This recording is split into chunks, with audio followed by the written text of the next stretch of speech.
Welcome to the No Mongo Podcast, a weekly show about all things skateboarding. My name is Rick Beta, and today my guest probably doesn't need an introduction, but I'm going to do one anyway. He's the host of the Mostly Skateboarding podcast. He's also worked at the Skateboard Mag, the Ride Channel, and he's filmed probably some of the biggest names in the game too. And he's still killing it at DIY spots. So needless to say, I'm very excited to have my first guest of this year, 2023. Templeton Elliott joins me today. Templeton, welcome to the show, man. Thanks. Stoked to be here. Yeah, man. I know we've chatted in the past. It's been a long time coming. I think 2023 is the year that I'm glad we did it, man. Yeah, totally. But off to a good start. I agree, but I had a blast prepping for the show. Of course, I have a lot of great questions to ask you, but I think we should start off with kind of the horrible news that happened recently about Ken Block. What was your initial thought when you heard about his passing? You know, any initial thoughts when you heard that? I mean, it's such a bummer because I think he was like such an interesting creative force in skateboarding, and like outside of skateboarding, like with like the rally cars and like, just everything with DC and stuff. Like the what was the place in Park City, the like Snow Lab or whatever, like, just a really creative, interesting dude. And like, he got me to watch like, the car videos and whatever. I'm just like, what is this guy going to do? This shit is crazy. Exactly. So yeah, like such a bummer. And like, one of my initial thoughts was like, he went out doing what he loves, like he was probably out there just getting crazy in the snow. And like, if you're going to go early, that's the way to go. I mean, I think most people would want to go peacefully in their sleep at a nice old age. But I think Ken Block lived a lot of life, like in his short lifetime, he lived a lot more than most people do in two lifetimes. Yeah, I agree, man. Yeah, just seeing all the posts from just from everyone, like you said, outside of the skateboarding industry too. He had such an impact, on four wheels, I guess, if you think about it, and then of course on the snow too. But yeah, I know that was just tragic. I had to at least get your thoughts on that too, because I mean, I know his clips, his footage, all that, it's gonna live on forever. He did such gnarly stuff that like his name will never be forgotten, which is a good thing. But yeah, it just sucked to see him leave us so soon. Yeah. So yeah, I know there's no easy segue after that, but I think I wanted kind of for the listeners that are tuning in, maybe aren't aware of your work or whatnot. I mean, let's take it way back. Who or what got you into skateboarding? Man, this is going way back in the 80s. I don't really remember what year, probably like mid to late 80s. Anyway, one Christmas we would I'm from North Carolina. My mom grew up in South Carolina, so she's got family down there, and we always go to my grandmother's house in South Carolina for Christmas. And we went to Christmas, and my cousin was skateboarding. Like I just like have this memory ingrained, like, like we parked and come around the house, and there's my cousin skating down the street. Nice. And I just remember being like, whoa, like, and like I always looked up to my cousin. My cousin like was cool then, he's cool now. So yeah, I was just like, I want to be like Ben and get a skateboard. So like a year later, I got a skateboard for Christmas. Nice. Yeah, that's when it started. And you're the if I did my research correct, you had a nightmare, a Nash nightmare, right? I did, man. I don't know how you even found that. Did I say that in some other interview? Yeah, Nash Nightmare was my first board. It glowed in the dark. Yes, I know exactly. Did it have the big ass tail block on it, or am I thinking of a different board? I mean, they all kind of did back then. I'm talking about it's like a huge tail block. Yeah, mine was like, it was like shitty. Like it was like flat, no plastics except for the trucks. The trucks were just straight up made of plastic, but like no rails, no tailbone or anything. And like the grip tape was just like glued on sand, like it didn't have grip tape, and I think it had Nash on the top. But yeah, it was like a terrible skateboard. Probably cost like $30, and my parents were probably like, who knows if this kid's gonna be interested in this for very long. We'll get him the cheap board and see where it goes. So yeah, I started with the Nash Nightmare, and then I got like a Veriflex next, which was like like a $50 board or a $60 board or something. And then I got like a blank board with tracker trucks. So it took me a long time to get like a full legit setup. That's good, man. Yeah, I think I had, because we started around the same time then, because I think mine roughly, I'm just guessing, maybe 85. Because I remember I got the Grosso toy box, but it was just the deck. I can't remember what trucks I used, but I also got the Back to the Future board, the one that Marty McFly rode. Like I had that board, like it was a Veriflex too, and I'm like, I don't know what happened to it, but I remember I got those two for like a Christmas. So it's kind of funny, around the same timeline, I think, for you, me and you. Wait, you got two? You got the Back to the Future board and the Grosso board? If my memory serves me correct, because I remember I just got the Grosso deck, but then I had the Back to the Future board, and I was like, dang. And then before that, I was riding a green. I have a similar one behind me, but a green Veriflex. It was like a roller skate board, like a derby type board. Right. Yeah. That was mine. But yeah, dude. But yeah, I think I had them the same Christmas, man, from what I recall. That's wild. Yeah. I feel like maybe your parents and Santa Claus weren't communicating or something. It's like I should have taken the trucks and the Veriflex, put on the Grosso, because yeah, I'm sure I ended up with some trucks eventually for it. But yeah, it was just, I know, like so long ago. Like I said, I could barely remember too. I do remember it was a Grosso. I do remember I got the Back to Future board, which is way too long ago for probably a lot of people listening. Like, what? But I mean, Back to Future, it got a lot of people skating too. So I mean, it was around that timeline. Yeah, I think that probably sparked my interest in skateboarding too. You know, like seeing my cousin and seeing that, it's just like all the cool people are doing skateboarding. So let me do skateboarding too. Yeah, exactly. And is your cousin older? Yeah, he's probably like a year or two older. Okay. He's probably like 2 years older than me. Yeah, that's cool. Yeah, that's good, man. But yeah, I know. I mean, you've had a pretty, impressive history in skateboarding since then. Is it true that you got your first start kind of in the industry through basically through Kevin Wilkins and Steve Barra? Are they a huge influence on your journey? Yeah, my first big break, I guess you could say, was from Steve Barra. I have a friend who I grew up with, and he had moved out to LA, and he became friends with Steve Barra. So my senior year of college, I took my spring break out to LA, and I had made a shop video and made some other videos with my friends and showed that to Barra. And I don't think he invited me out when I was out there, but like shortly after that, he was like, "Hey, me and Heath are going to go on a trip. Do you want to come and film?" And it like started at like the end of my school year, and I was thinking about like skipping my graduation and stuff.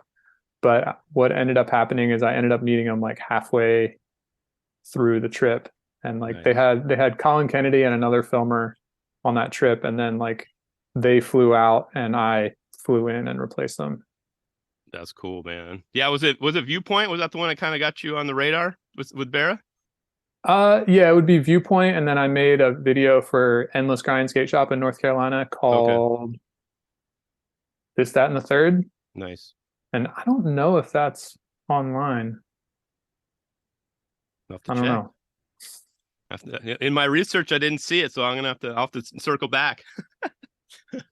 But I guess, speaking of Barra and Costin, I saw a note from Barra. They have full control of the barracks again. I mean, any thoughts on that? I think it'll be really interesting to see. I think the barracks has had like a really interesting journey. Like at one point they were like the most popular skateboard website. Mm-hmm. I think that they did a lot of cool stuff. Like I think Battle at the Barracks, like, it was really smart, and like the thing where they like throw the dartboard at the map and like go skate in that area, like that's cool. Like lots of cool creative ideas. And like I haven't been to the Barracks website in a really long time. I think that they just kind of fell out of favor, and kind of stopped getting the best stuff. And I think Thrasher just kind of whittled away at anything that they had left, and then they sold to Hypebeast, and I think they just kind of made a few missteps and miscalculations. And I think it'll be interesting to see where it goes, because I wonder how much of the decisions in the last few years were upper management and what were from like Steve and Eric. Yeah, because I saw in one of the posts it said, they had to kind of follow the order, so to speak, or deal with the consequences. I'm like, damn, who were making, these shots, these calls and these threats, and, I know, like you said, I haven't been to their website in a while too. I mean, I've kind of dabbled, we were pushed to use the caffeine app, and I think it was the last Battle of the Barracks. I tried watching it. It was so buggy and it just glitched. I couldn't even watch the dang thing. I had to watch it later, So yeah, I can hopefully all that kind of stuff. Maybe that was from their previous management. They're going to work those kinks out and get smoothed over again. Yeah, I think like with that caffeine app and stuff. And what was the other thing? It was like pay-per-view for skating. I forget the name of it, but it just always is like skaters don't want to pay for content. Like, yeah, we stopped doing that with DVDs, and we're never going back.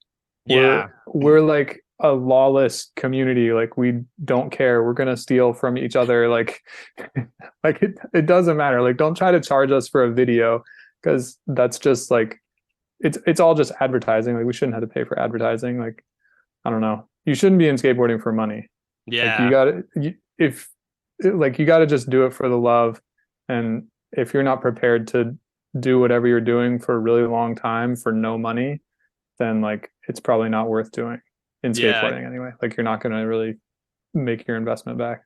I agree. I think was it ETN or something like that? Now that was ETN. That's right. ETN. Yeah, and I actually like the content, because now I think who they released. I think SLS Street League put out a bunch of their the shows. It was somewhat entertaining, but yeah, I wouldn't have paid for it either. And I didn't pay for it because I didn't subscribe to it. But yeah, you're right. I mean, skaters don't want to pay for it. Like, imagine if we tried to charge for podcast episodes. No one would. Oh yeah, like the thing, like, I never could like charge for a podcast or something, because like I'm not going to buy a podcast. Like, yeah, I don't pay for podcasts, so why should I expect anybody else to pay for podcasts? Yeah. No, I agree, man. And yeah, skaters don't want to pay, I mean, but actually I kind of do miss DVDs on occasion. They're like, there's some videos that come out, like, if I had an option to buy it, I would give them my money. But we've gotten so used to just the Instagram, the YouTube, and just everything on the websites that, yeah, it's like, when they ask for their handout, to pay, it's like, what are you talking about, Yeah, it's weird, because I'm like, I don't miss DVDs one bit. I've still got like a pretty decent amount of DVDs, just because they kind of have sentimental value, but I might as well not have them. They just sit in a box. Yeah. And like, if I wanted to watch any of those videos, I would just pull it up on YouTube. I mean, there are like, you can lose things. Like, there was some Adidas video that just like disappeared because of music rights and stuff like that. So it's not like a perfect system, but I'm not that worried about it, I guess. Yeah, I still have some VHS tapes too, but I only have a VHS, VCR. So, like you said, they should just be basically gone at this point. But I just hang on to them, sentimental value. And who knows, maybe one day I'll find a VCR and fire them up, see if it doesn't spit it out, Yeah, I've still got the VHS. I got the VHS DVD combo. Oh, nice. It like sits under the TV, it's like ready to go, but it's like not even plugged in or anything. And like, that's good. Yeah, I mean, have to look into that. I have to look into that, maybe eBay or Goodwill. That's a good thought, because good idea, because you have the best of both worlds, man. DVD and the VHS. Yeah, and I had some old VHS tapes that I would log like the day's footage onto, so just like a random mix of like whatever makes.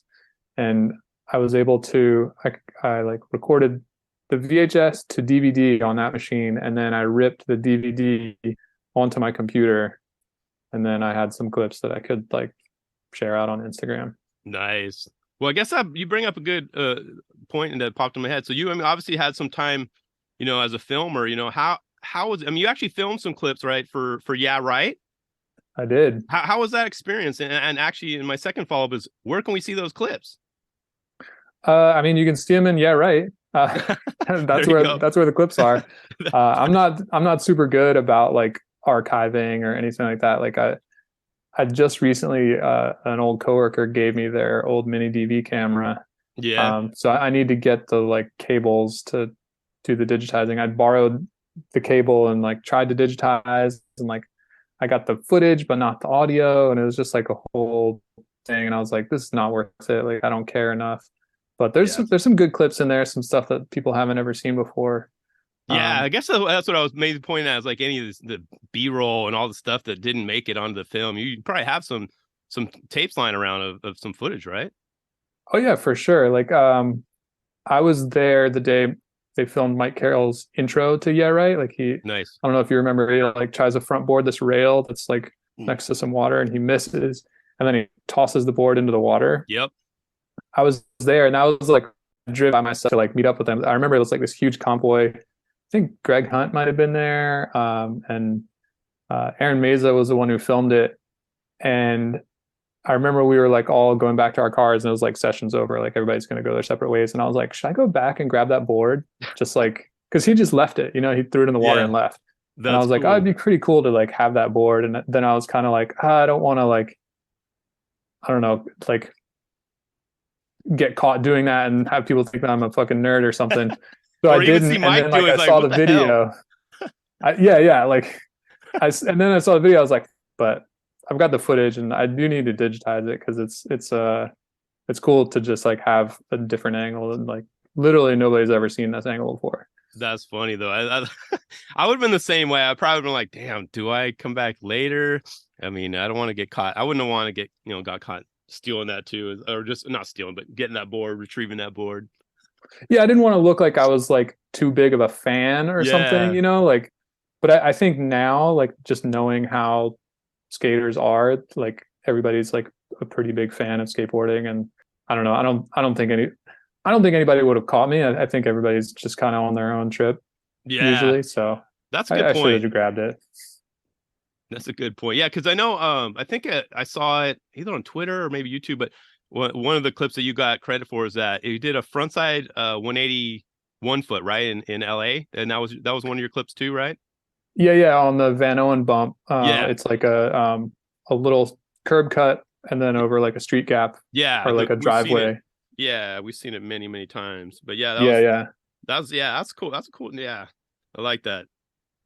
But yeah, I know I saw that and it said, it gave you credit for that, so I want to at least point that out. So I guess on the topic of being a filmer, I mean, is it difficult for you to watch, videos today with like without your filmer hat on, or your filmer's eye? Can you enjoy videos like just without trying to think and overanalyze it as a filmer?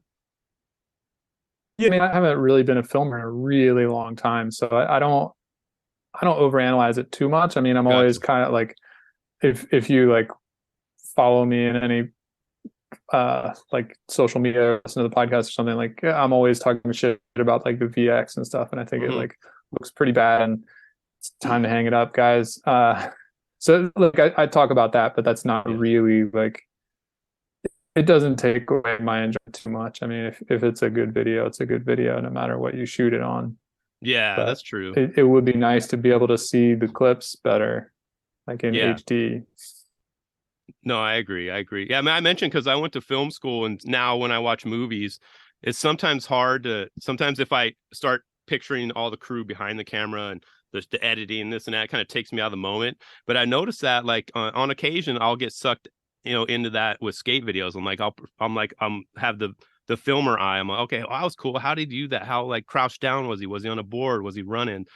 So it's cool for just that I'm starting to think like that, because normally I barely even thought of filmers, and I know I mentioned it before on this podcast. I need to credit them more. Like I don't say their names as much. I just say the skaters, the video. So yeah, that's why I wanted to ask that. Like, but yeah, it makes sense. Like you, I mean, you kind of, it's been a while for you, but you still, give credit to when it credit's due. But you can, because of your experience, you can kind of joke about it and give them crap too, Yeah, and I guess I probably do have like a greater respect for filmers, and like I'm always like with the Most Skateboarding podcast, we always kind of we try to talk to like the filmers, the photographers, the writers, like the people behind the media that we enjoy, because I think that those folks are a little more interesting and they haven't really been talked to like as much as like pro skaters. So it's really interesting to hear their stories.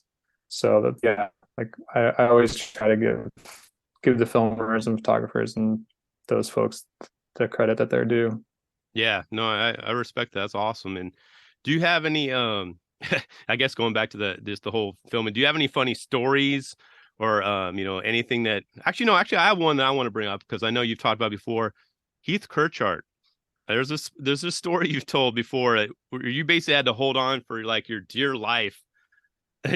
Yeah, that's like my best story. Yeah, can you tell the listeners, kind of share that story for me? Because I mean I want to hear it, of course, but it was insane too. It's funny, but it's insane. But yeah, if you don't mind sharing, dude. Yeah, sure. I'll try and do my best with all the gore details. So this was early 2000s. I was living at Steve Barra's house in Laurel Canyon. He and his partner were not on good terms. So like this was like their previous house that they hadn't sold yet. So it was like this empty house in Laurel Canyon. It was like, like this nice mid-century modern house that had like no furniture. Like I lived in like one side of the house, like sleeping on the carpet, and Steve lived on the other side of the house, like a mattress floor. And Steve was off doing something. He called me up, and we were filming for Mosaic. Okay. And so I was out there to film with Steve and Heath, and Heath calls me up and he's like, "Hey, I want to film something. I'll come pick you up." So I'm like, "Cool." And then I hear the Harley rumble up the driveway. I'm like, "Oh fuck!" Like, I thought I was gonna ride in the cop car, So he pulls up in the driveway, and I got my camera bag, and I decided to leave my board at the house because we can't bring both boards and all that shit. And he hands me a helmet, and it's like a modern version of like a German like World War II helmet. Nice. It's just like has a chin strap, no like face guard or anything. And he just says, "Hop on," and he's like, "Hold me around the waist and don't turn, like don't like try to steer or whatever." So I'm just like, okay, like stone cold, stiff, not gonna move, just like putting my life in one of skateboarding's most insane people's hands. Yeah. So yeah, we like rumble on down the driveway and down the highway, splitting lanes, just insane, like probably 45 minutes on the motorcycle. Damn. Get to the spot, and Heath's like, "What'd you think of that?" I was like, "That's the scariest thing I've ever done in my life." So we get to the spot, and like there were like some kids there, and like the vibe was just off. So he like didn't even skate, which was like not super surprising, like Heath's like kind of particular guy, and yeah, like the vibe was just off. So we went back, and on the way back, I think he kind of like cranked up the crazy. And I remember like looking over his shoulder at the speedometer, and we were like over 100, splitting lanes going down the highway. But we made it back without incident, and we lived to film more tricks together. Yeah. Did you keep your eyes open or closed during that time, or do you remember? Oh yeah, so I started out eyes open, and like when you're going super fast on the highway, like your eyes aren't really meant for that. So like there's like tears like streaming down my face just from like the wind, So I'm like, okay, I'm just gonna close my eyes, and then that's like 10 times scarier because like true. You just don't know what to expect. Like bumps just come out of nowhere or whatever. Yeah. So yeah, it was eyes open, trying to be prepared for what's coming next.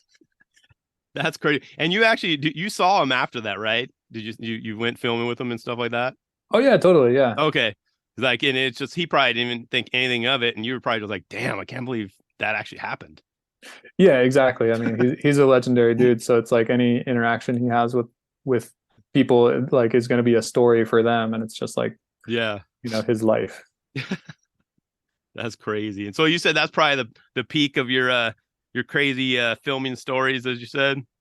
Definitely my best story for sure. I mean, That's I think cool. the rest of it is just pretty standard. Like, we go skating, we get kicked out, or we get a trick or whatever. Nothing too crazy. I know you're not going to write a novel about it later on down the road. And no, I'm no Walker Ryan. Yeah, exactly. Shout out Walker Ryan. Yeah, but the books are good. Go get them. Yeah, exactly. I agree. You got to support the skaters and the cause. But yeah, as I said earlier, I mean, prepping this episode, I had so many questions I want to ask you, but I had to trim them down. I'm like, dude, we'll be talking for hours, but I guess, keep an eye on the clock. Let's flash forward a little bit. I guess actually we'll flash to last year, so 2022. So what are your thoughts on Tyshawn getting his second SOTY trophy? I think it's great. I think that this SOTY season was pretty crazy. Indeed. I was like pulling for T-Funk. I thought T-Funk had my favorite skating. Like his stuff made me want to go out and skate the most. I think he skates the most like what I would like to skate, or like, yeah, he'll do tricks that I can like identify with. You know what I mean? Like, yeah, he does a Smith grind and I can do a Smith grind. I'm on a ledge, he's on like a gap to rail or whatever. Yeah, I think super cool that Tyshawn won it again. I think that like he like brought the theatrics to it. Yeah. Like Nyjah, of course, gnarly, but it's all kind of like the same and really flat. But like with Tyshawn, it's exciting, and like the subway kickflip. Yep. Like super cool, and like had like a story to it, and they had to like bondo up the over the little bumps, and like it was a huge mission, and just like it's like iconic, whereas like Nyjah is just like, oh wow, where did they find this, like these continuously getting bigger handrails that nobody's ever seen before? Yeah. And I feel like with like a different editor or kind of like a different approach, Nyjah could have like just as dramatic a part. Like I'm sure he's putting in crazy work and doing all those things, dodging cops and going on missions and stuff, but it just didn't really come across. And I just think that I'm down for the TJ win. I got no bones with that. You did too? Well, yeah, I was down with it. I voted for Louis, but I mean, I've talked about it before. I mean, I was just a big fan of Jimmy Wilkins's footage all year, but of course the Vert Rider's not going to win it. But I was just like, Jimmy Wilkins, give it to him. But no, I think, I mean, it was up to either Louis or Tyshawn for me. And I'm like, Louis, he's been busting it too. But yeah, I wasn't shocked or mad at it. I was actually, I was expecting it. I didn't think Nyjah was going to win it. I just thought he had too much rail footage, and it just wasn't, I don't know, it just wasn't there. But, a lot of people thought he was robbed. So, just even looking at the comments, like, Nyjah got robbed, this and that. So I don't know. I just think how is he going to top it next year? Like, he put in I'm talking about Nyjah still. He put in so much work like this, like he just put it all out there. And yeah, this was over like 3 or 4 years of footage, but what is he going to do next? Tyshawn, who knows? He could still bust out clips too and, win it again for all we know. But I'm just curious to see what Nyjah does next year. And T-Funk too. T-Funk killed it, man. I agree. He was definitely a top 5 worthy in my eyes too. Yeah. I think Nyjah is probably looking towards the Olympics now. Yeah. Which is like coming right up. Yeah. I think Tyshawn will probably be the first 3-time SOTY.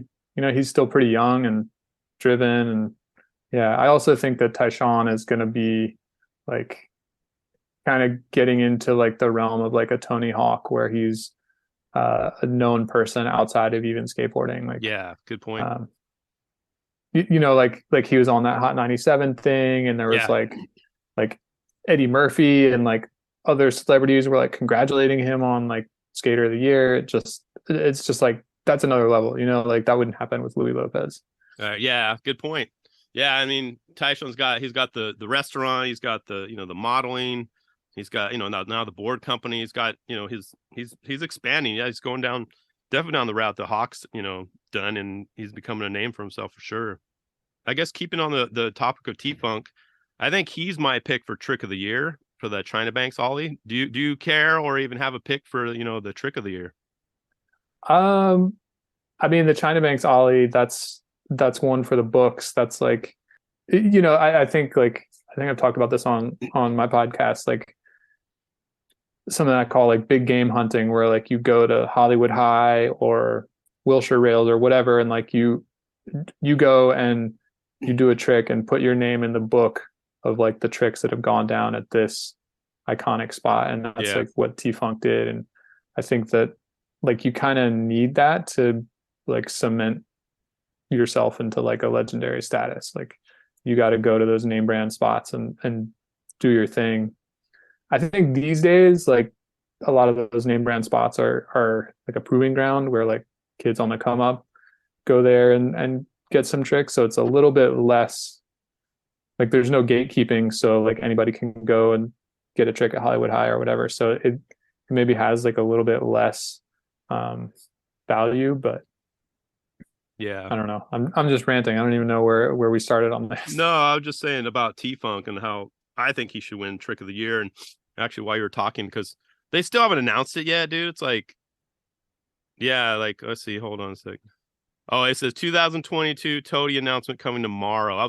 I was hoping we'd be like, I mean, yeah, we're recording this. What, it's Wednesday at 7:30. I hope we could like breaking news. Here's the trick. It's like, but no, it's not gonna happen until tomorrow, man. So yeah, I don't know. I just think T-Funk.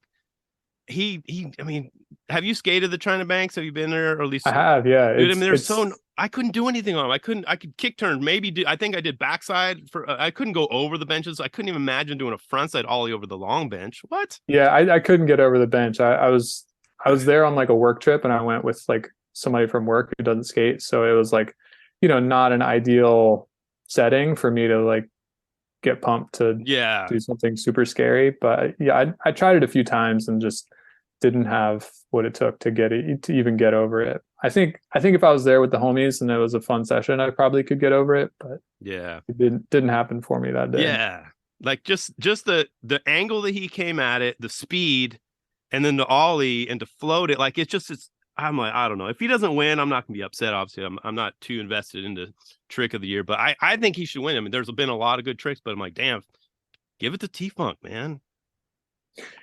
Yeah, I mean, what else would there be? There's like Tyshawn backside flip or kick flip, the Nyjah rail. Gap.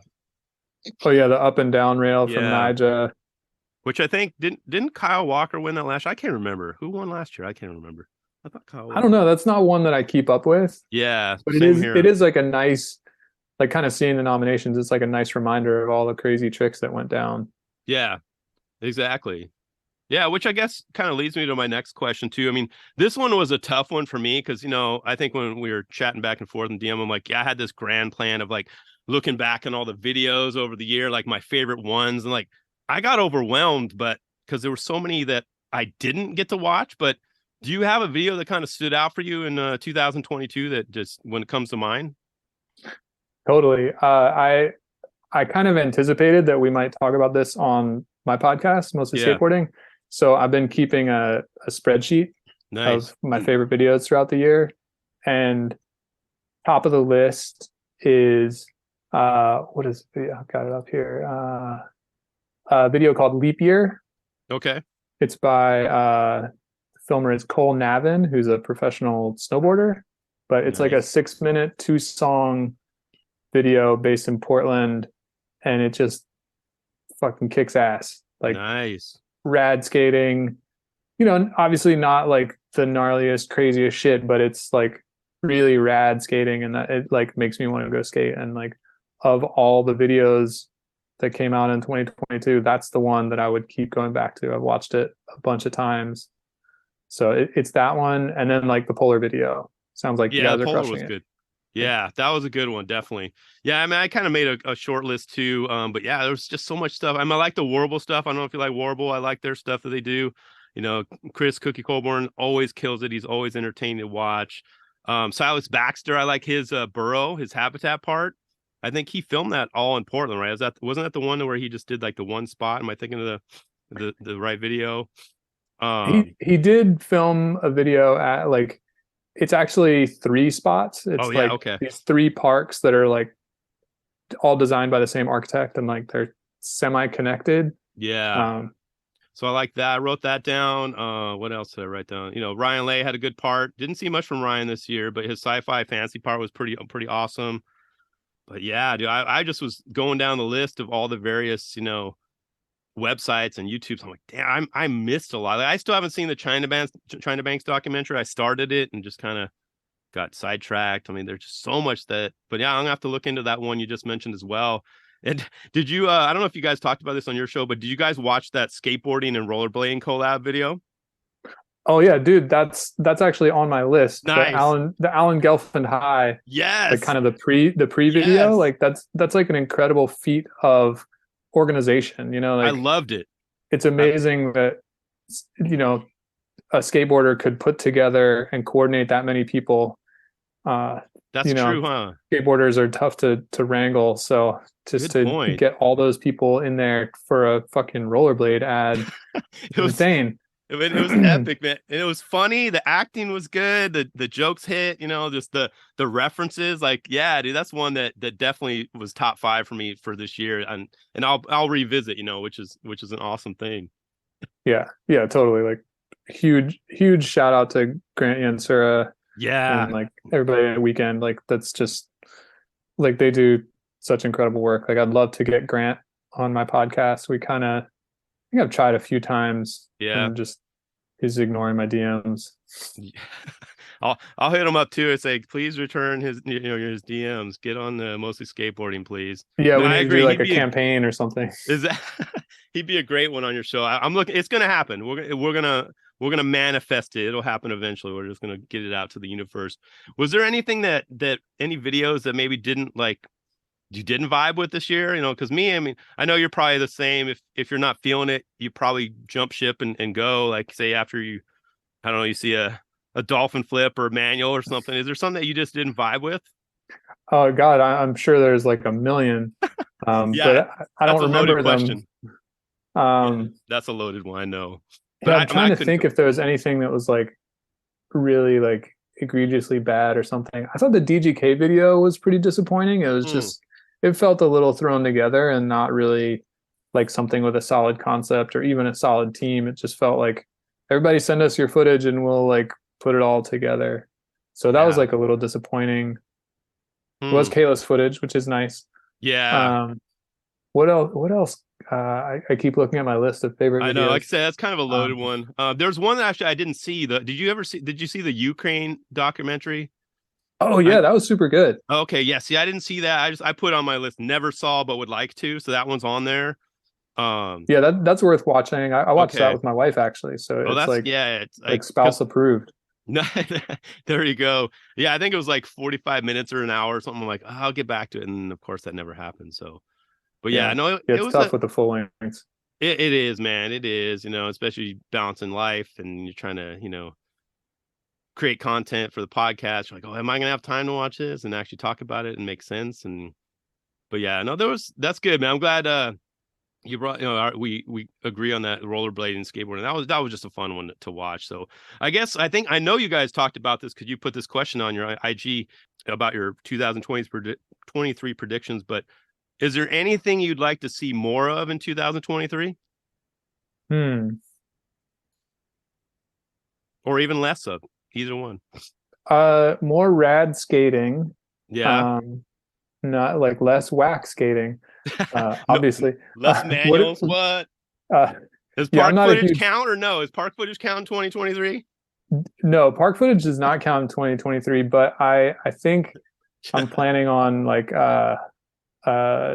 abandoning my skate park sobriety in 2023. I haven't ridden a skate park in a really long time.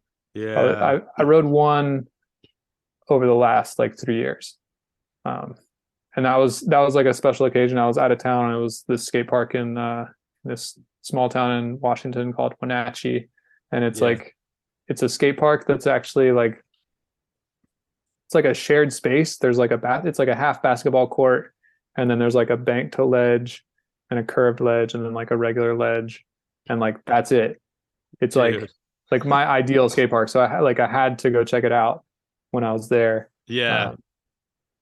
But yeah, I think I'm gonna like ride some skate parks in 2023, but the footage still doesn't count. There you go. You guys heard it there first.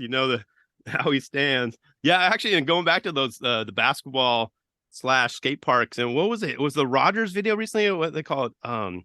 Dude got like cold clock because he ran into a basketball player. Did you watch that video? Yeah.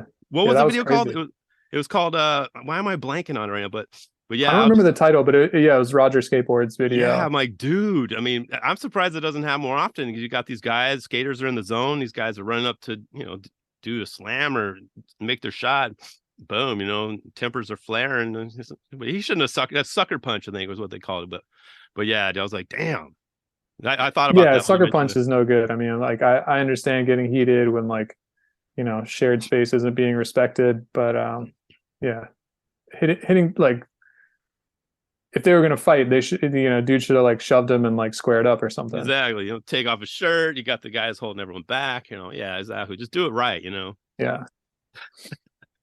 But yeah, I think the only thing I put for more, what I'd like to see more of, I don't know why, it would just randomly pop in my head. I put front foot impossibles. Whatever that means, I don't know. Maybe variations of it, front foot impossible to crooked grind. I don't know. But I wrote that down. I don't know why. It just popped in my head. So I That's just a figured wild one. I know. Yeah, I don't know why. It's like, whatever. Yeah, that'd be a So crazy one to see to grind. yeah, I've always thought about that. Like, like how would that look? I mean, if it would either look really bad or depending on what the obstacle is. On a rail, it might look okay, but on a ledge, probably not. But I don't know. Who knows? Let's Yeah, figure out. I'm like trying to picture a front foot impossible. It just like seems crazy. You pop it off your tail and then you Yeah, spin it around your front foot. yeah, exactly. And yeah, Ocean Howl did really good ones. I think even Costin did some good ones back in the day. Maybe even yeah, right. I don't know. I'll have to watch it again.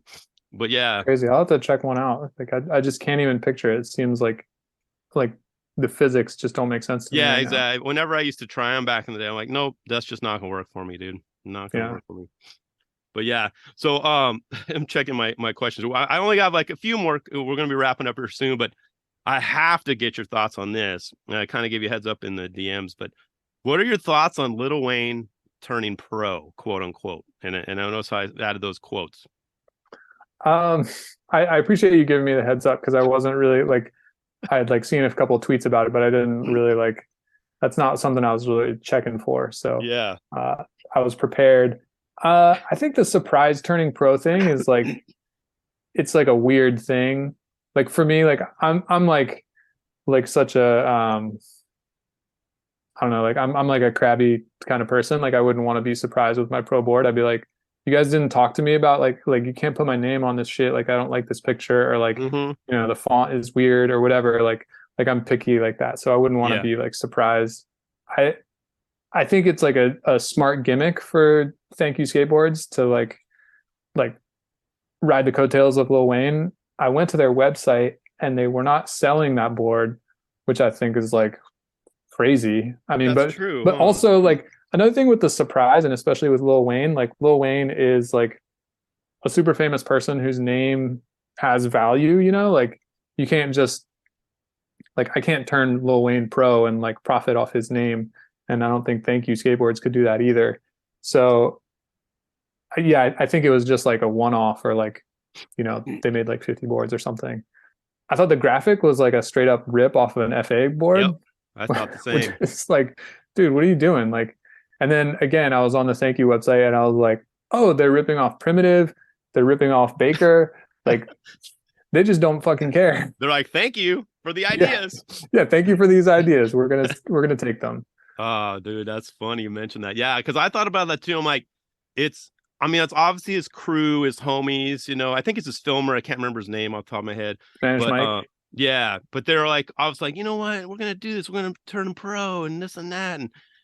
But I'm just like, I don't know. I mean, he doesn't obviously officially ride for them. But as you said, they're missing. I mean, if this was an opportunity to make money, and Lil Wayne's probably all about making money, and Tory and all them, like they could have done that. They probably would have sold a lot of them, but I don't know. They didn't. So I don't know. When I first saw it, I was like, what? It just kind of I don't know. Yeah, Obviously, he's it not was gonna. like just a savvy like move to get clicks. Yeah, Like Complex is talking about it, like other like hip hop related sites are talking about it. So like that's all views coming to that video where like I'm sure there was like a pre-roll ad in it and stuff like that. Like there might have even been like a mid-roll ad. So it's like a smart media play, I guess.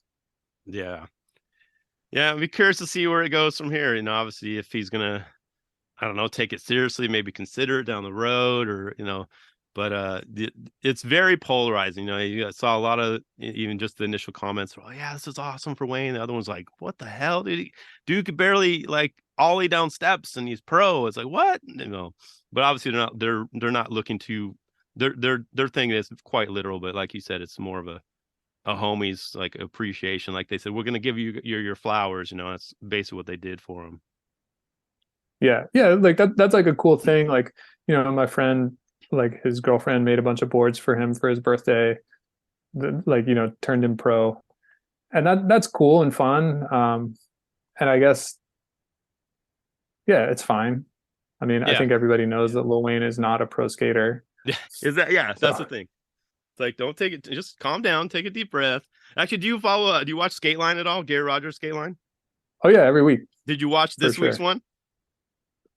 Have you watched? I'm sure I did. I don't remember, like my Yeah, brain is he fried. I'm basically sure he I talked. Yeah, he forgot talked what it was. about this whole Lil Wayne thing. He threw out like a Rebecca Black blast, and I was just like dying. I'm like, oh, I don't know. I'm just spitballing, but I need to go back and watch it. But I was cracking up. I'm like, that is an excellent take, Gary. So shout out Gary Rogers because he nailed it. It's all right. You know, don't be the Rebecca Black now. What you gonna do? So it was funny. Yeah.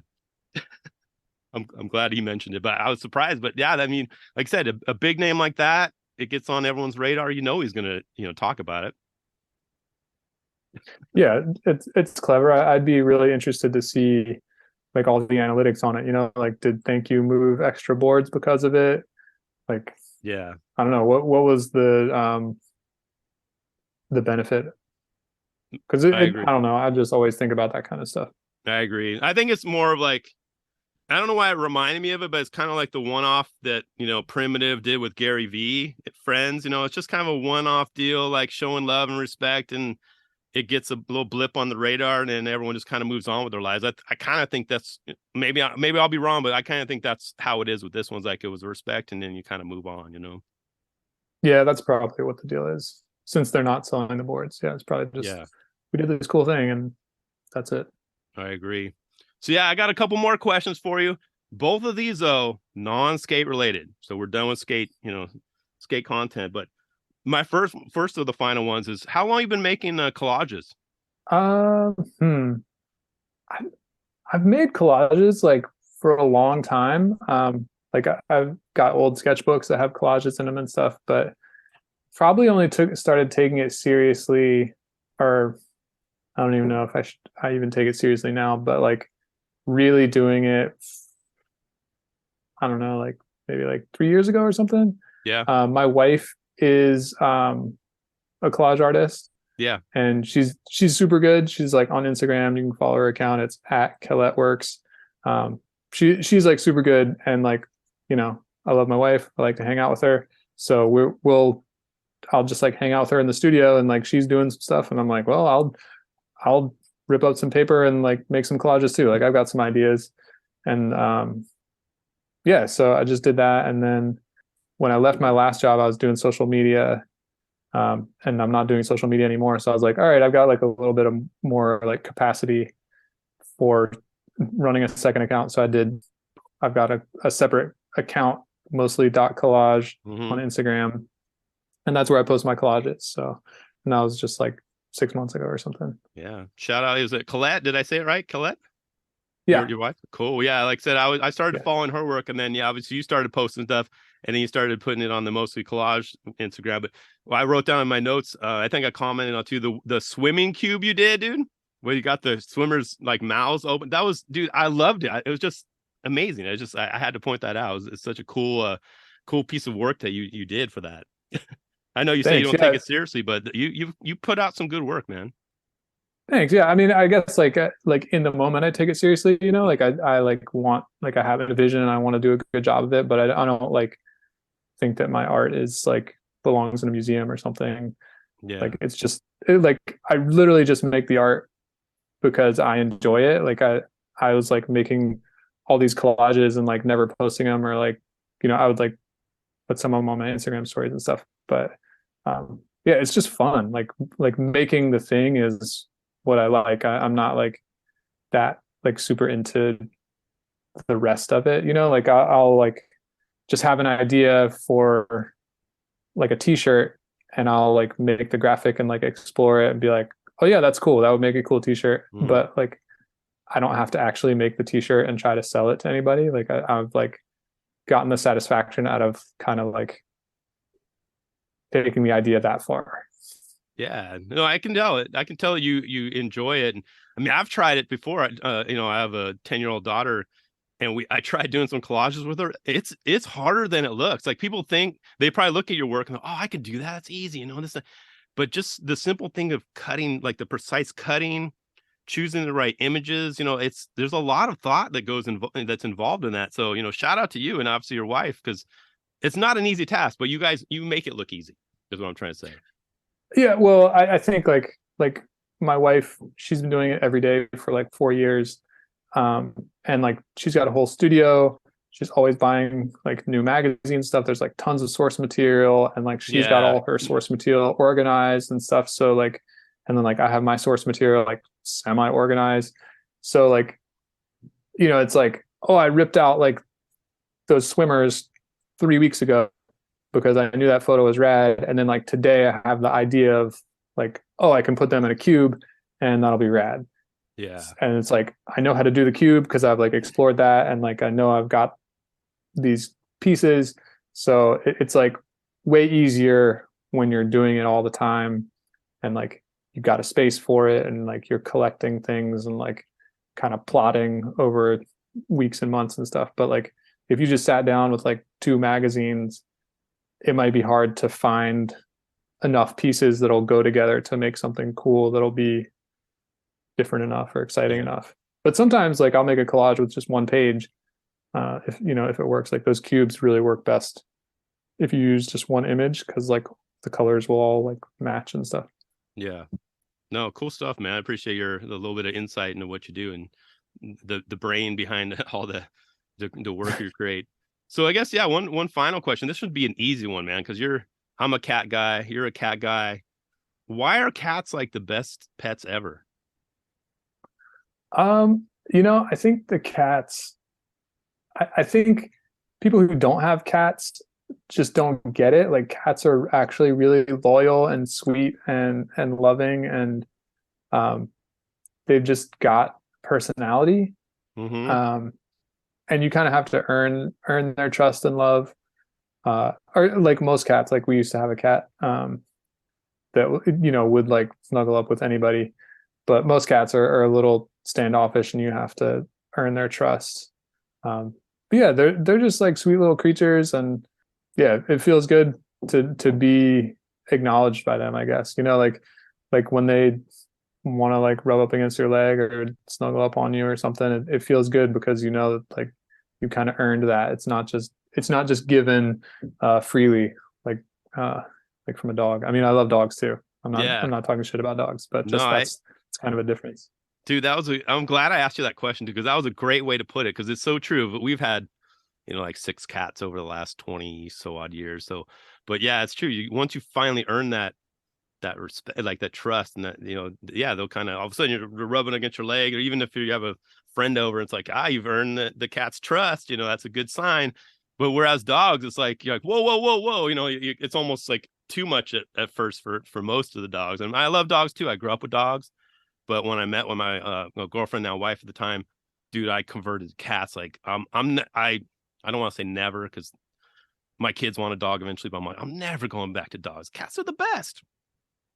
So yeah, it's funny. We always talk about wanting a dog, but like we're just like, oh, we're not ready for a dog. But I'm 43 years old. I'm probably ready for a dog, but yeah, it just doesn't feel like the right time. I think cats are just more our speed. I'm the same way, dude. And I keep reminding my wife and my kids, cats poop in a box. They let you know when they want attention. They're easier when you go on, trips, and, for people to come take them, they don't have to walk them. There's always benefits, but there's also benefits of having a dog. I'm not trashing the dog owners out there, but I'm glad, because like I said, I know we had that in common too. There's a lot of skaters that love cats. I noticed that, but there are a lot of skaters that love dogs too. But yeah, so I'm glad we have that in common, Yeah, that reminds or makes me think like there's not a current iconic skate dog there was like Dan Murphy's dog, Indy, was like Oh always yeah. around. And then like, I think Stefan Janowski has a dog that was kind of always around. But yeah, and That's like true, huh? Murdy passed away, like Beagle's dog Murdy passed away recently. Yeah. So I mean, that's a niche, somebody out there could fill that niche, be the pro I skater know. with the dog. Yeah, I think of it when you mentioned that. The first one I think of is Rob Deerdeck. He had Meaty, but I don't even know if Meaty's still around. He's in, when you had him on the Robin Big show. That was the only Oh one. yeah, Meaty's long since dead. Oh, is Those he? like flat faced dogs. I mean, Yeah. Oh, they don't yeah. live That's that long. true. That was so long ago. Yeah, that's true. But yeah, that's true. Like you said, that's someone can fill in that gap. Yeah, there's your niche there. If you're struggling with your personal brand, be the dog guy. Exactly, man. Well, cool. Yeah, I guess I actually have one final question too. Is where can the people tune in, find you on the interwebs and social media and all that good stuff? Well, most importantly is the podcast, Mostly Skateboarding podcast. You can get that on iTunes or Spotify or like, I don't know. I don't know that it's on any other services, but I think, if you've got like a podcast app, you can probably find it. It's on SoundCloud. That's where I run it from. Then there's the blog, which I've been running for 16 years, mostlyskateboarding.net. And that's basically just like a landing page for the blog for the podcast now, but there's like a bunch of show notes every week, so it's definitely worth checking out. Yep. Great show notes, by the way. He's very humble about it. They're great. The best in the business show notes. Sorry to interrupt. Thank you. Best in the business. I like to hear that. I do put a lot of effort into it, so please click on those links. I'm on Twitter at Mostly Skate. Twitter is probably my favorite social media platform. I like to go on there and make jokes and be silly and talk about skating. Instagram at Mostly Skateboarding, that's like the main account. And then there's mostly.collage, which is where you can see my art, which doesn't get updated quite as often as I'd like, but probably like once a week or something. You stay busy, man. But yeah, you guys tuning in, go check it. If you don't know about his show, Mostly Skateboarding, obviously he's not the only one. The one thing I do have to mention about your guys' show, Templeton, is you guys are entertaining, right? But then you're also add value because I learned something, and it inspires me on my show. Okay, yeah, you can make jokes and do all this stuff, but you guys, I feel like I learn something every week when I listen to your guys' show. So thanks for providing the content, because I know it's not easy, but I wanted to point that out to anyone listening. Like, these guys, they know their stuff, they're funny, but you learn something. So thank you for doing that. Thanks. Yeah, we try. I mean, like we do, or I do like extensive pre-preparation. Like we have a shared Google Doc where we like kind of plan out the show and put in like our takes and stuff like that. So like we're kind of prepared for the show, and we, try to know the names of the people that are in the videos that we're talking about and stuff like that. It's hard. It's hard like off the top of your head to be like, oh, that dude who did the like sick trick on the bank.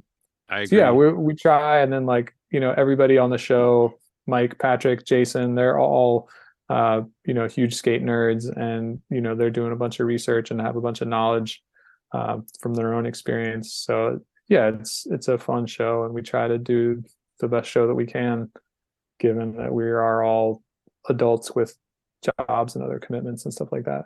Yeah, it's not easy, man. But yeah, you guys put in the work and it shows, man. So thanks for inspiring me to keep my show going too, because you guys put out great content. So man, I appreciate your time too, man. I wanted to keep it around an hour. I know it's, we're in Pacific Standard Time. So thanks for taking the time to chat with me today. And man, it was a long time coming. It was well worth the time. So thank you once again, man, for coming on. Yeah, thank you. I was happy to do it. This was fun.